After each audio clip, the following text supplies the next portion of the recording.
Hello friends, good evening. मैं Rajeev Awasthi, study with us easy में आपका बहुत बहुत स्वागत है। दोस्तों, आज का जो हमारा वीडियो है वो ब्लड एंड टाइप्स, रक्त और उसके प्रकार से संबंधित है और ये बहुत ही इम्पोर्टेंट टॉपिक है। प्रतियोगी परीक्षाओं में इस तरह से बहुत से क्वेश्चन पूछे जाते हैं और ये वीडियो देखकर आप आसानी से इन प्रश्नों को हल कर सकेंगे।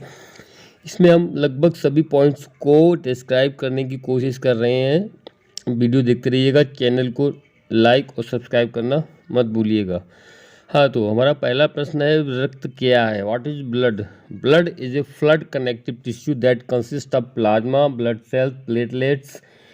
वह रक्त वह द्रव संयोजी ऊतक है जिसमें प्लाज्मा, रक्त, लाल रक्त कणिकाएं, श्वेत रक्त कणिकाएं, प्लेटलेट्स, वाटर, ये सारी चीज़ें पाई जाती हैं। It circulates throughout our body delivering oxygen and nutrients to the cells. ये पूरे शरीर में परिसंचरण करता है और ये ऑक्सीजन की सप्लाई करता है, न्यूट्रिएंट्स की, पोषक तत्वों की भी सप्लाई हमारे विभिन्न कोशिकाओं को करता है। तो रक्त एक बहुत ही महत्वपूर्ण अंग है। इसका शुद्धिकरण किडनी में होता है। हमारे शरीर में 6 से 7 लीटर रक्त होता है। अब हम यहाँ पर चर्चा करेंगे रक्त के प्रकार।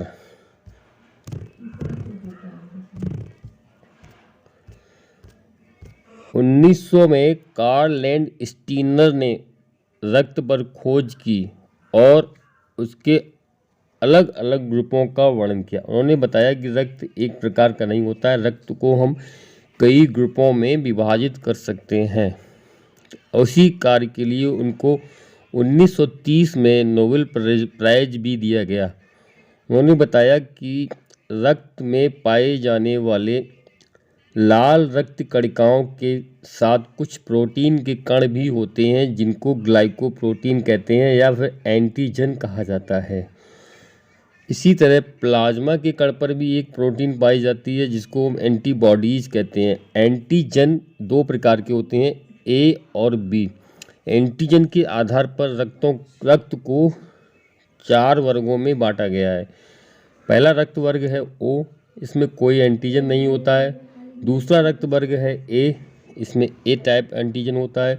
दूसरा रक्त वर्ग बी, जिसमें बी टाइप एंटीजन होता है। और तीसरा ओ ए बी, 3 हो गए। चौथा आपका ए बी जो ब्लड ग्रुप है, इसमें एंटीजन ए और एंटीजन बी दोनों ही पाए जाते हैं। तो अब हम एंटीजन के आधार पर बता सकते हैं कि रक्त का वर्गीकरण 4 प्रकार से होता है। ओ, इसमें कोई एंटीजन नहीं होता है। ब्लड ग्रुप ओ में केवल एंटीबॉडीज पाए जाते हैं और ये ब्लड सभी ग्रुप को दिया जा सकता है, यानी कि ओ वाले भी इस ग्रुप को ले सकते हैं, ए वाले भी, ए बी वाले भी और बी वाले भी। इसी प्रकार आपका, अब हम इसमें आरएचडी फैक्टर की भी खोज की गई। आरएचडी फैक्टर पॉजिटिव और निगेटिव भी होता है। तो ये 4 ग्रुप के पॉजिटिव और निगेटिव बनाते हैं, तो हमारे 8 ग्रुप हो जाते हैं। मैं आपको एक टेबल दूंगा, इसके आप आसानी से टेबल की सहायता से बता सकते हैं कि किस ग्रुप का रक्त कौन सी ग्रुप को दे सकते हैं। इससे पहले ऐसा नहीं होता था। कभी कभी क्या पाया गया कि ब्लड डोनेट करते समय ही पेशेंट की डेथ हो जाती थी। इससे होता क्या था कि इनके जो आरएच प्रोटीन होते हैं वो आपस में जुड़ जाते हैं, ब्लड की क्लॉटिंग हो जाती है और पेशेंट की डेथ हो जाती है। तो इसलिए रक्त समूह की खोज होने के बाद इस तरह के केसेस मिलने बंद हो गए। अब हम जब भी किसी मरीज को रक्त का दान करते हैं या दिया जाता है तो पहले उनका ग्रुप जांच की जाती है और उन ग्रुप में भी कौन से ग्रुप को किस दे सकते हैं। जैसे कि आप ओ ब्लड ग्रुप वाले का रक्त सभी को दे सकते हैं, तो आप ओ ब्लड ग्रुप को सर्वदाता कहते हैं। वह सभी ग्रुप को रक्त दान कर सकता है। ए वाला सिर्फ ए पॉजिटिव को, जैसे ए पॉजिटिव ब्लड ग्रुप है तो वो ए पॉजिटिव ब्लड ग्रुप को ही दे सकता है। ए बी को भी दे सकता है। बी वाला बी ग्रुप को दे सकता है और ए बी को दे सकता है। ए बी जो ब्लड ग्रुप है वो सभी समूहों से रक्त को प्राप्त कर सकता है।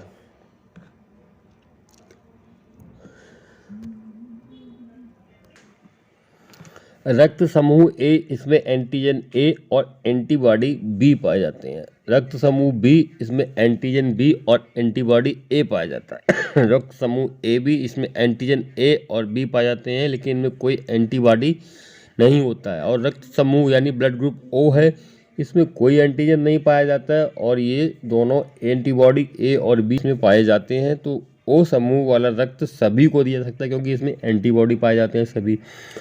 और ए बी जो ब्लड ग्रुप है, इसमें दोनों एंटीजन पाए जाते हैं, ये सभी समूहों से रक्त ले सकता है।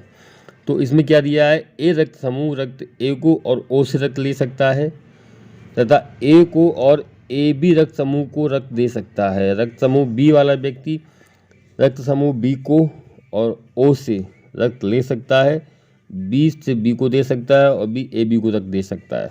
इसी प्रकार रक्त समूह ए बी जो है, रक्त समूह किसी भी समूह से रक्त ले सकता है क्योंकि केवल ए बी को ही डोनेट करता है वो। और रक्त समूह ओ में कोई एंटीजन नहीं पाता है परंतु एंटीबॉडी ए से भी दोनों पाया जाता है, ये सभी समूह को रक्त दे सकता है।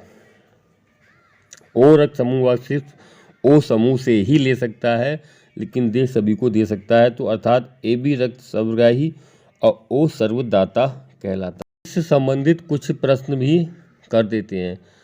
सबसे पहला प्रश्न है, रक्त समूह की खोज किसने की? तो कार्ल लैंड स्टीनर ने की। कब की याद होगा? 1901-1902 में की। इनको नोबेल पुरस्कार कब प्राप्त हुआ? 1930 में। रक्त समूह की खोज की। मनुष्य के शरीर में कितने रक्त समूह होते हैं? मनुष्य के शरीर में ए बी और ओ 4 रक्त समूह होते हैं। कौन सा रक्त सर्वग्राही होता है? अभी आपको बताया था कि जो वर्ग ए बी वाला रक्त है, ब्लड ग्रुप ए बी, वो सभी समूहों से रक्त प्राप्त कर सकता है। कौन सा वर्ग रक्त सर्वदाता होता है? जो ओ ब्लड ग्रुप है वो सभी समूहों को रक्त दे सकता है। मानव रक्त में कितने प्रतिशत प्लाज्मा होता है? तो मनुष्य के रक्त में 6% प्लाज्मा होता है। प्लाज्मा में कितने प्रतिशत जल होता है? तो प्लाज्मा में लगभग 90% जल होता है। बहुत महत्वपूर्ण प्रश्न, लाल रक्त कणिकाओं का जीवन काल कितने दिन का होता है? लाल रक्त कणिकाओं का जीवन काल 20 दिन का होता है। श्वेत रक्त कणिकाओं का जीवन काल 2 से 5 दिन का होता है। आरबीसी की संख्या किस यंत्र के द्वारा मापी जाती है? तो हीमोसाइटोमीटर बोलते हैं। इसमें आरबीसी रेड ब्लड कॉर्पल्स लाल रक्त कणिकाओं की संख्या मापी जाती है, इसको हम हीमोसाइटोमीटर कहते हैं। श्वेत रुधिर कणिकाओं का कार्य क्या है? शरीर को संक्रामक रोगों से बचाना। ये जो है फाइट अगेंस्ट डिसीज, ये हमारा इम्यूनिटी सिस्टम होता है। श्वेत रक्त कणिकाएं जो प्लाज्मा में पाई जाती हैं, ये शरीर को रोग बीमारियों से लड़ने की क्षमता प्रदान करती हैं। अब आप कुछ और पॉइंट्स हैं। सर्वदाता रक्त समूह ओ, सर्वग्राही रक्त समूह ए बी। RH फैक्टर संबंधित है रक्त से।